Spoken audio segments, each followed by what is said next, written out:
Meus amados irmãos, meus amigos, sejam bem-vindos a mais um vídeo dos Salmos, essa série que Deus colocou no meu coração para vir aqui e estudar as Santas Escrituras com vocês. Depois de meses sem gravar, eu voltei, eu estava num trabalho de evangelização que o Senhor colocou nas minhas mãos, mas graças a Deus eu consegui. Hoje eu parei tudo, vim aqui gravar para vocês, voltei para esse trabalho, dessa série que a gente está estudando Salmos juntos, disso que o Senhor colocou no meu coração. Então, graças a Deus, consegui vir aqui, consegui voltar. E eu vou continuar, passar a gravar esses vídeos aqui com vocês.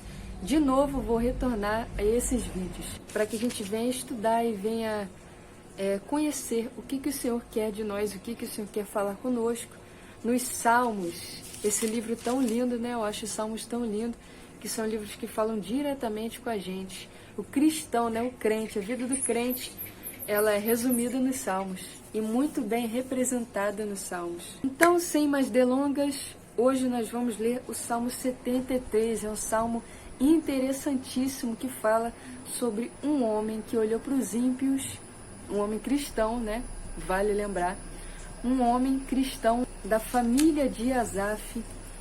Ele foi um homem que olhou para os ímpios e ele teve inveja.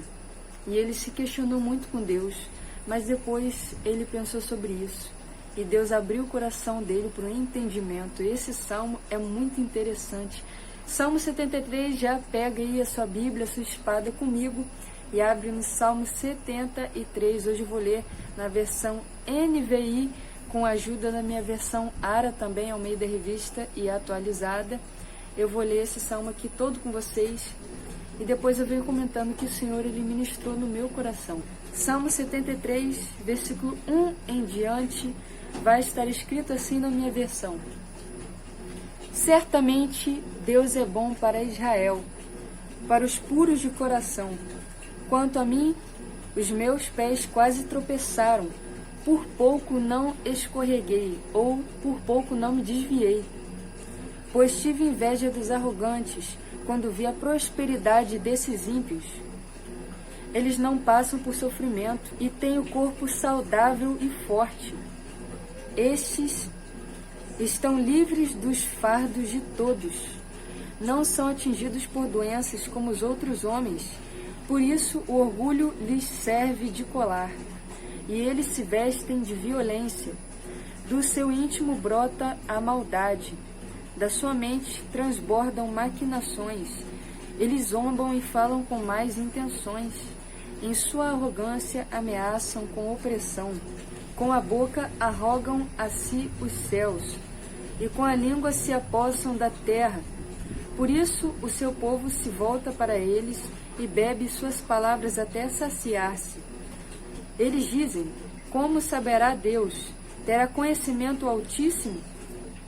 Assim são os ímpios, sempre despreocupados, aumentam suas riquezas. Certamente me foi inútil manter puro o coração e lavar as mãos na inocência, pois o dia inteiro sou afligido e todas as manhãs sou castigado. Se eu tivesse dito, falarei como eles, teria traído os teus filhos, os filhos de Israel. Quando tentei entender tudo isso, achei muito difícil para mim, até que entrei no santuário de Deus, e então compreendi o destino dos ímpios. Certamente os pões em terreno escorregadio e os fazes cair na ruína, como são destruídos de repente, completamente tomados de pavor. São como um sonho que se vai, quando acordamos. Quando te levantares, Senhor, tu os farás desaparecer. Quando o meu coração estava amargurado e no íntimo eu senti inveja, agi como um insensato e ignorante. Minha atitude para contigo era a de um animal irracional. Contudo, sempre estou contigo. Tomas a minha mão direita e me sustens. Tu me diriges com o teu conselho e depois me recebes na tua glória. Ou me recebes na glória, me recebes com honra. A quem tenho nos céus, senão a ti? E na terra, nada mais desejo além de estar junto a ti. O meu corpo e o meu coração podem fraquejar, mas Deus é a força do meu coração e a minha herança para sempre. Os que te abandonam sem dúvida perecerão. Tu destróis todos os infiéis, mas para mim, bom é estar perto de Deus. Fiz do soberano Senhor o meu refúgio. Proclamarei todos os teus feitos. É um salmo bem comprido, mas é uma história que a gente pode resumir e a gente pode comentar com bastante objetividade, porque são pontos muito simples. Simplesmente era um homem que ele olhou para os ímpios, um cristão fiel, devoto, que buscava lavar suas vestes, como ele mesmo diz aqui. Ele olhou para os ímpios e sentiu inveja. Ele mesmo declara, e é bom a gente ter essa consciência, né? Ele teve a consciência, a plena consciência. Ninguém precisou exortar ele, ninguém precisou chegar nele e falar, você está com inveja, você está agindo mal. Ninguém precisou ir profetizar para ele. Ele tomou consciência e admitiu para o Senhor, eu tive inveja dos ímpios. Porque os ímpios, eles não se adoecem, eles não ficam cansados, eles parecem que sempre estão bem, saudável, prosperando. E ele se questionou muito. E ele quase se desviou. Ele mesmo vai dizer aqui que quase se desviou olhando para os ímpios. Versículo 2 e 3 ele vai dizer, quanto a mim, os meus pés quase tropeçaram, por pouco não escorreguei ou me desviei, pois tive inveja dos arrogantes, quando vi a prosperidade desses ímpios. Versículo 4 e 5. Eles não passam por sofrimento e têm um corpo saudável e forte. Estão livres dos fardos de todos. Não são atingidos por doenças como outros homens. Então você vai ver que aqui é um filho de Asaf, né? Aqui o salmista ele está olhando só para os pontos bons. É igual a gente quando termina um relacionamento. Quando a gente termina um relacionamento amoroso com alguém, normalmente depois a gente começa a se culpar. E a gente começa a ver só os pontos bons. Por exemplo, uma pessoa no Instagram, ela não vai mostrar pra gente, né? Pra quem tá vendo ali no Instagram dela, a parte ruim. A parte que ela sofre, tem sofrimento, tem dor. Ela vai mostrar a parte no Instagram que é a parte boa da vida dela. Ela vai mostrar no Instagram ali pra gente a parte que ela está sendo feliz, a parte que ela está comemorando, a parte que ela está tendo momentos bons com a família dela, viagens. Então, a gente vai ver ali uma perspectiva que não é o todo. Não é o todo que é real, não é a vida real. É só ali um momento. Então, da mesma forma, o salmista está vendo aqui os momentos bons dos ímpios, a prosperidade, a alegria, como eles não têm fardos como nós temos como cristãos. E realmente isso é verdade, mas isso não é tudo verdade, porque nós que não nascemos em berço cristão ou nos desviamos, sabemos que quando nós vivemos no mundo, o mundo ele carrega um fardo muito pesado com a gente. Quando nós estamos no mundo, nós carregamos um fardo muito pesado de tristeza, de dor. É claro que tem momentos bons, momentos felizes, momentos que a gente está ali na farra, a gente está ali comemorando, mas quando tudo aquilo acaba, quando a gente deitava a cabeça no travesseiro, pelo menos eu senti um buraco na minha alma gigantesco, e é a falta do amor de Deus, a falta do Espírito. Meu espírito estava morto e eu não sabia. E isso era um fardo muito pesado e era uma dor insuportável, tanto que eu queria até mesmo tirar minha própria vida. Então é muito fácil a gente ver os momentos bons que as pessoas passam e a gente se questionar. Então nós olhamos tudo isso e nós vemos o fardo que nós temos, que não deveria ser pesado, mas muitas vezes os ataques do inferno na nossa mente tornam o nosso fardo pesado. A nossa própria mente começa a sabotar a gente tem que orar muito pela nossa mente, porque os ataques e as guerras ultimamente têm sido muito na nossa mente, e a gente começa a comparar a nossa vida com a vida de quem não serve o Senhor, de quem não tem um chamado, de quem não tem tanta responsabilidade, de quem não precisa fugir tanto do pecado, se privar tanto. A gente vê as viagens que eles fazem, as coisas boas que eles fazem, e é claro que nós fazemos também, mas Satanás tenta a todo momento apagar na nossa mente os momentos bons e ressaltar os momentos ruins que nós temos para que nós venhamos a viver dessa forma, sempre nos questionando.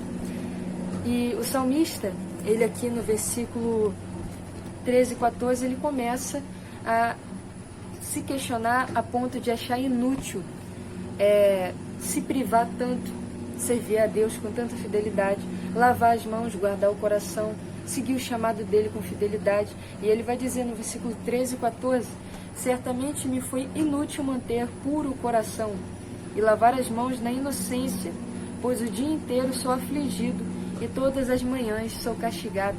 Nesse todas as manhãs sou castigado, eu só consigo pensar no qual nós temos preocupações, como cristãos, nós temos preocupações todas as manhãs.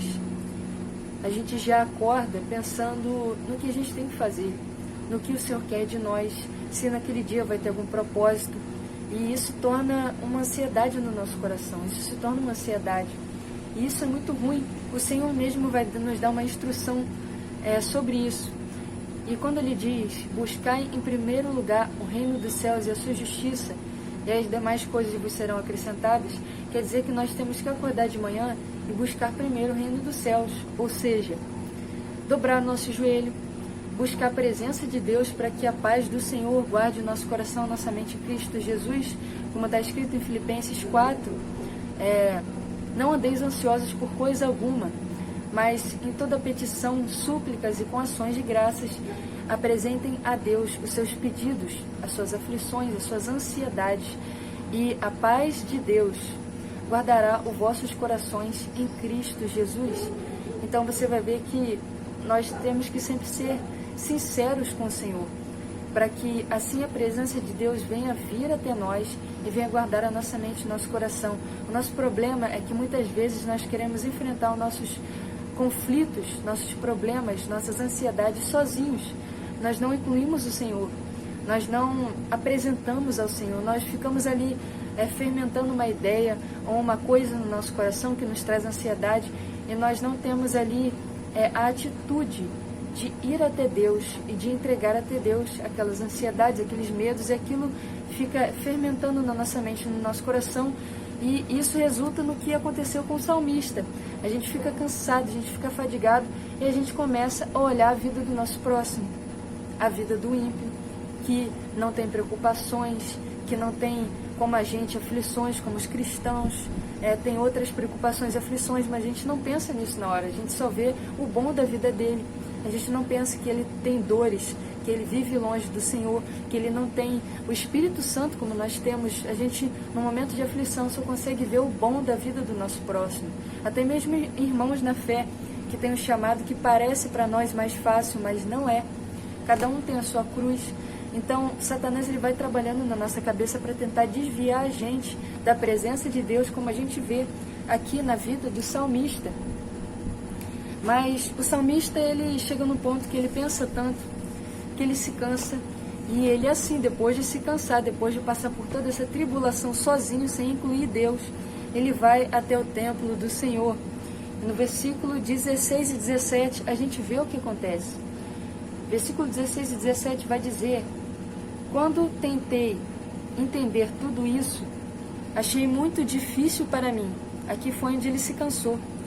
E no 17 foi onde ele foi ao templo de Deus. Até que entrei no santuário de Deus, e então compreendi o destino dos ímpios. Versículo 18, 19 e 20. Certamente os pões em terreno escorregadio, e os fazes cair na ruína. Como são destruídos de repente, completamente, tomados de pavor. São como um sonho que se vai quando acordamos. Quando te levantares, Senhor, tu os farás desaparecer. Então aqui ele parou tudo que ele estava fazendo, parou com esses pensamentos que cansavam ele, traziam ansiedade, fadiga, e ele foi até o Senhor, foi até o templo do Senhor. E ele meditou na eternidade e no juízo de Deus. Ele meditou aqui na presença de Deus, em tudo que nós sabemos como cristãos, e que as pessoas que são ímpias, as pessoas não têm esse privilégio como nós de ter esse entendimento. E com esse entendimento, Deus ele consolou o coração do salmista, E aqui o salmista ele vai dizer: Senhor, o Senhor coloca eles em terreno escorregadio, faz cair na ruína. E isso só me lembra do caso Epstein. Epstein foi um homem muito perverso, que ele realmente era um ímpio. E ele tinha prazer no mal. Ímpio é quem tem prazer no mal, prazer no pecado mesmo. E ele fazia muitas festas. Vocês que acompanharam o caso Epstein, vocês vão saber do que eu estou falando. Eles envolviam menores de idade, eles envolviam pessoas que passavam por abuso psicológico, abuso físico. E, de repente, todo aquele império, ele simplesmente ruiu. Deus, ele derrubou aquele homem, tanto que a morte dele foi trágica. Então, ele tirou sua própria vida e tudo aquilo ruiu. Tudo aquilo que parecia um paraíso para eles, toda a perversidade, todo o mal, todo o prazer, foi derrubado repentinamente. E é isso que o salmista está falando aqui. Como são destruídos de repente, completamente tomados de pavor, no versículo 19. Então, a gente sabe que as tribulações, para nós como cristãos, são muito mais do que os ímpios, que eles vivem de uma maneira assim, parece que sem fardo, sem peso, parece que eles são saudáveis e sempre estão ali na felicidade, na bonança, prosperando. Mas quando nós olhamos, está começando a escurecer, a luz está ficando mais fraca. E o meu telefone não é uma qualidade tão boa, mas passando a mensagem, isso que importa. Enfim, continuando. Quando nós olhamos para isso, nós como cristãos, nós começamos a nos questionar muito sobre isso. Mas quando nós olhamos em uma ótica verdadeira, Satanás, a gente começa a perceber que Satanás ele tenta vendar o nosso entendimento para as coisas só dessa terra. E a gente começa a se entristecer vendo o ímpio por causa disso. Mas quando nós paramos de ter essa visão limitada, até mesmo por guerras na nossa mente causadas por setas e dados inflamados, nós começamos a olhar numa perspectiva eterna e começamos a ver o quão inútil são as coisas que são daqui da terra, quão inútil é ter prazer somente aqui nessa terra e não desfrutar da eternidade, porque a vida aqui é um sopro e as pessoas que são ímpias, elas simplesmente vão ser derrubadas pelo Senhor. E no versículo 22, o salmista ele vai ser sincero com Deus, ele vai admitir para o Senhor. Vai estar escrito, versículo 22, agi como insensato e ignorante. Minha atitude para contigo era de um animal irracional, porque quando nós nos guiamos pelos nossos sentimentos e pelas circunstâncias, nós agimos como irracionais, porque nós não paramos para colocar nossa mente para funcionar. Nós não paramos para exercer essa dádiva que Deus nos dá, que é o raciocínio, a inteligência, a sabedoria, e nós acabamos sendo ignorantes e sendo irritadiços, até com as pessoas ao nosso redor, e com Deus também. E isso é uma coisa, assim, irracional, isso é uma coisa burra de se fazer. E ele está admitindo isso para o Senhor, eu agi com o Senhor como animal irracional, porque eu não tive esse entendimento. Eu fiquei muito irritado porque eu agi pelas minhas emoções e pelas circunstâncias. E quando nós fazemos isso, nós pecamos contra o Senhor e contra as pessoas que estão ao nosso redor. E quando ele tem esse entendimento, ele fala no versículo 26, o meu corpo e o meu coração poderão fraquejar, mas Deus é a força do meu coração e a minha herança para sempre. A minha herança para sempre. Você vai ver que ele bota a eternidade aqui como um fato que ele tinha deixado de lado. O Senhor é a minha herança para sempre. Então ele aqui se alegra no fato de que o Senhor é a herança dele para sempre. E o Senhor é a força do coração dele. Então quando nós estamos fracos, quando nós olhamos para as circunstâncias e nós estamos com um fardo muito pesado, o próprio Senhor diz que o fardo dele é leve e o jugo é suave. Então nós temos que ir para o Senhor, e quando nós vamos para o Senhor, essa alegria do Espírito toma conta do nosso coração, quando nós deixamos todos os nossos problemas e ansiedades, como eu disse em Filipenses 4, vai estar escrito sobre isso. O Espírito Santo, ele enche o nosso ser, isso traz paz e alegria para o nosso coração. Os frutos do Espírito, nós precisamos sempre frutificar no Espírito Santo. Eu estava até meditando sobre isso ontem. Gálatas 5, 22, se não me engano, os frutos do Espírito são o amor, a alegria, a paz, a amabilidade, a bondade, benignidade, a mansidão, o domínio próprio. Então nós temos que ter esses frutos conosco. Se nós não estamos frutificando, tem alguma coisa errada, sabe? Então nós temos que sempre nos avaliar para ver se nós temos frutificado no Senhor, porque quem é cheio do Espírito Santo revela os frutos do Espírito. E nós precisamos revelar esses frutos. Como escureceu, botei uma lâmpada aqui fora para vocês conseguirem me enxergarem melhor. Estava começando a ficar impossível. E como eu estava falando, o salmista aqui, no versículo 27, ele vai dizer: os que te abandonam sem dúvida perecerão, tu destróis todos os infiéis. E isso aqui é um alerta para nós. Por mais que esteja difícil, por mais que a gente venha olhar para os ímpios, para as pessoas que parecem ter um chamado mais fácil do que a gente, e a gente vem desanimar, a gente não pode desistir, a gente não pode desviar, porque o salmista diz aqui, esse é um alerta para nós: os que te abandonam, sem dúvida perecerão, tu destróis todos os infiéis. Então, quando eu começo a ser infiel, quando eu começo a abandonar o Senhor, quando eu me desvio da presença do Senhor, o Senhor ele vai me destruir, porque eu não fui perseverante, eu não fui fiel, eu não consegui alcançar o destino, não consegui lutar pela minha coroa. Eu amei mais os prazeres desse mundo, eu amei mais o meu bem-estar, eu amei mais as viagens, os deleites, a prosperidade, os prazeres dessa terra. E eu não lutei verdadeiramente por amor a Cristo. Eu não tive um amor genuíno, porque o amor genuíno, ele sofre, ele luta.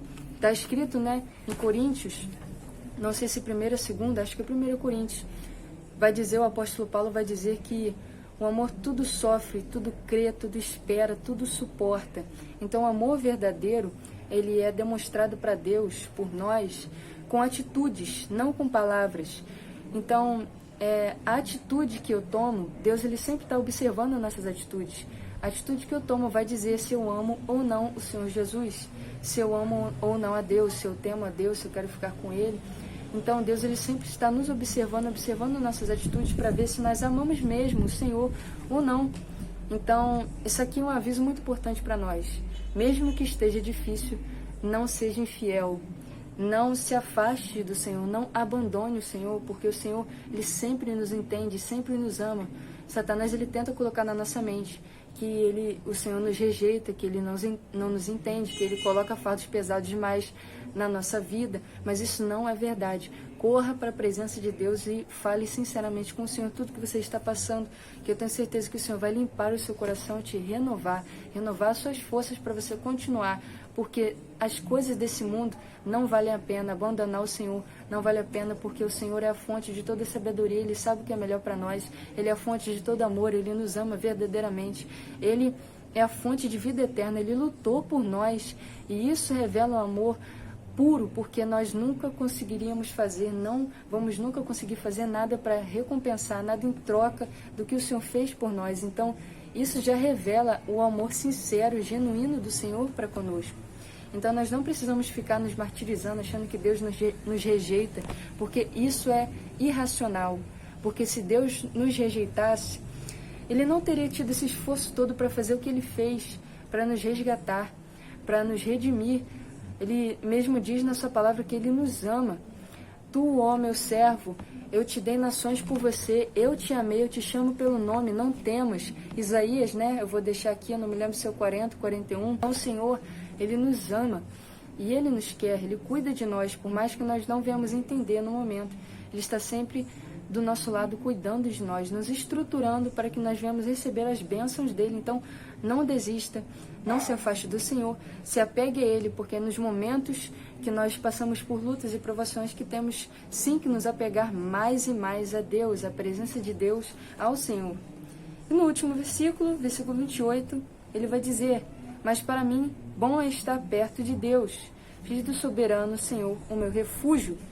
proclamarei todos os seus feitos. Então você vai ver que ele recebeu forças porque ele foi até a presença de Deus, ele foi até o templo do Senhor e fez do Senhor o seu refúgio, como ele diz aqui no versículo 28, fiz do soberano Senhor o meu refúgio. Quando nós fazemos do Senhor o nosso refúgio, nada nos abala, porque a presença de Deus, ela nos protege. A presença de Deus guarda o nosso coração, a nossa mente e nos dá força e estratégia para continuar. Então, se refugie no Senhor. Por mais que você ache que só você passe luta, porque Satanás ele tenta a todo momento colocar na nossa mente, no coração da gente que só a gente passa luta, só a gente que tem esse chamado difícil, só Deus só pede coisa difícil para a gente, e não é verdade. É porque os cristãos, eles têm como uma conduta e como o Espírito Santo de Deus nos instrui a não compartilhar nossas provas. É errado você ficar chorando, se lamentando, mostrando para os outros quanto você sofre, postando coisas sobre sofrimento, sabe? Coisas pessoais da sua vida em rede social, tal. O Senhor não se agrada disso, porque isso é se expor, dar crédito a Satanás, dar crédito aos sofrimentos, dar crédito. E as pessoas ímpias, as pessoas que não servem o Senhor vão olhar e vão falar: para que eu vou servir a Deus se essa sujeita, esse sujeito, essa sujeita está apostando que está sofrendo, que está passando por isso, está passando por aquilo, só se lamenta, só chora. Por que eu vou servir a Deus para passar por isso?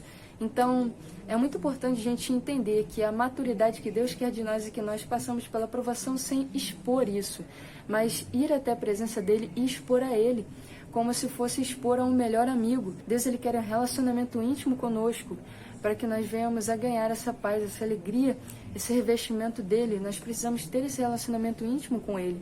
Não falar com as pessoas que, não mostrar nem falar para as pessoas que não podem fazer nada por nós, mas ir até Ele, mostrar para Ele, ter sinceridade com Ele, que sim, pode fazer muito por nós, e esse é o desejo do Senhor. E postar quando nós recebemos a bênção sim nós temos que postar para exaltar o nosso Deus, para exaltar a soberania dEle, para exaltar o quanto Ele é bom, o quanto Ele cuida de nós, e verdadeiramente Ele é bom, e Ele cuida de nós. E as provações só servem para nos estruturar, para nos dar histórico, para nos dar força, para nos dar experiência. Então, fique firme no Senhor, não abandone o barco, não desista. O Senhor é o seu refúgio, o Senhor é a sua fortaleza, e Ele sim te entende.